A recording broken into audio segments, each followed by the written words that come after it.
అబ్బబ్బా! ఏడ జూషినా నీళ్ళే. ఆకాశంలో నుంచి గారుతున్న వర్షం ఆగుతలేదు. భూమి మీద వస్తున్న వరద ఆగుతలేదు.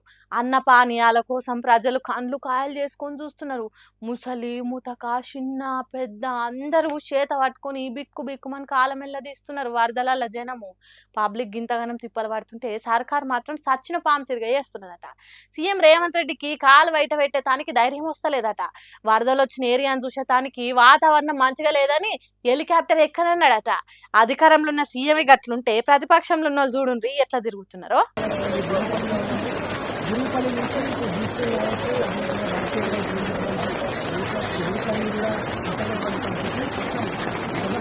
ఇంటికో గాథ గజానికో బాధ అన్నట్టు తయారైన ఊర్లు.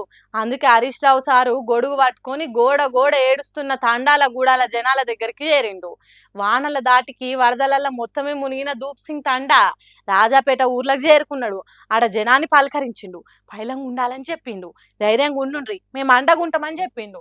ఇక తర్వాత మాట్లాడుకుంటా మంత్రి గారు మాట్లాడుతూ అంటాడు, హెలికాప్టర్ అంత అవసరమైతే తప్ప వాడద్దట. మీరు మాత్రం పెళ్లిలకు వాడుండ్రి, బీహార్ లో రాజకీయాల కోసం వాడండి, మీ సొంత కార్యక్రమాలకు వాడుకోండి. ఆనాడు ఖమ్మం జిల్లాలో కూడా హెలికాప్టర్ పంపకపోతే ప్రాణాలు పోయినాయి. ఇవాళ మెదక్ జిల్లాలో కూడా సకాలంలో హెలికాప్టర్ రాక ప్రజల ప్రాణాలు పోయినాయి. అంటే ప్రజల ప్రాణాలు పోవుడు అంత పెద్ద అవసరమైన ముచ్చట కాదు కావచ్చు సారు. మంత్రుల పెళ్లిళ్ళు పేరంటాలే చాలా అర్జెంట్ కావచ్చు. అందుకే అప్పట్లో 20 కిలోమీటర్లు 30 కిలోమీటర్లకు కూడా హెలికాప్టర్లు ఎక్కి తిరిగిండ్రు మంత్రులు. జనంజీవి కంటే వాళ్ళకి తిరుగుడు చాలా నిలువైన ముచ్చట కావచ్చు సారు.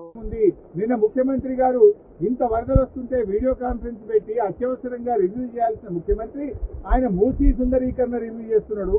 ఇవాళ పొద్దున్న లేచి ఆటల పోటీల గురించి రివ్యూ చేస్తుంది. ఒక దిక్కు ప్రజల ప్రాణాలు పోతున్నాయి, తాగడానికి నీళ్లు లేవు.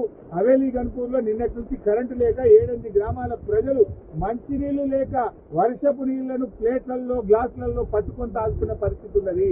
ఇవాళ రేపు అంటు రోగాలు ప్రబలేటువంటి అవకాశం ఉంది. వచ్చే 24 గంటలు ఇంకా పెద్ద ఎత్తున వర్షాలు ఉన్నాయని వాతావరణ శాఖ చెప్తా ఉంది. ఘోరం జరుగుతుంటే గోర్లు తీసుకుంటున్నాడట. వెనకటి ఎవడో గట్లనే ఉన్నదట సర్కార్ చక్కదనము.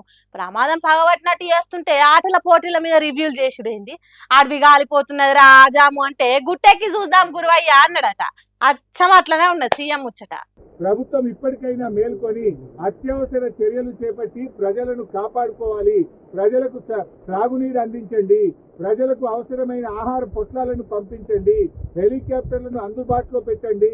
ఎందుకంటే బాగా తడిచి ఉన్నది, ఇప్పటికే నీటి ప్రవాహం ఉంది. ఇంకా వర్షం ఏమన్నా కొద్దిపాటి వర్షం ఎక్కువ పడ్డా కూడా మరి చెరువులు కానీ తెగేటువంటి ప్రమాదం ఉంటుంది కనుక అన్ని జాగ్రత్తలు ప్రభుత్వం తీసుకోవాలని చెప్పి కోరుతా ఉన్నాం. ఏదైతే ఎంత కోరినా ఏం లాభం సారు, సర్కారు చెద్దరు కప్పుకొని మొద్దు నిద్రపోతున్నది. వడ్లు బాగులో పోతుంది, గడ్డి గంగలు కలిస్తే మాకేంది అన్నట్టు చేస్తుంది. ఇక హరీష్ రావు సారు ఊర్ల పొంటి తిరిగి జనానికి ధైర్యం చెప్తుంటే BRS working president KTR Gambhiraopet Mallareddypet bridge మీద నుంచి అప్పర్ మానేరు వరదను చూసిండు. సర్కారు ఏం పెట్టే వరద సాయం చేయాలని డిమాండ్ చేసిండు. పరిస్థితి ఎట్లా ఉంది అంటే రోమ్ నగరం తగలబడుతుంటే ఆ చక్రవర్తి ఎవరో ఒక ఆయన నీరో చక్రవర్తిని ఫిడేలు వాయించుకుంటూ కూర్చున్నాడట.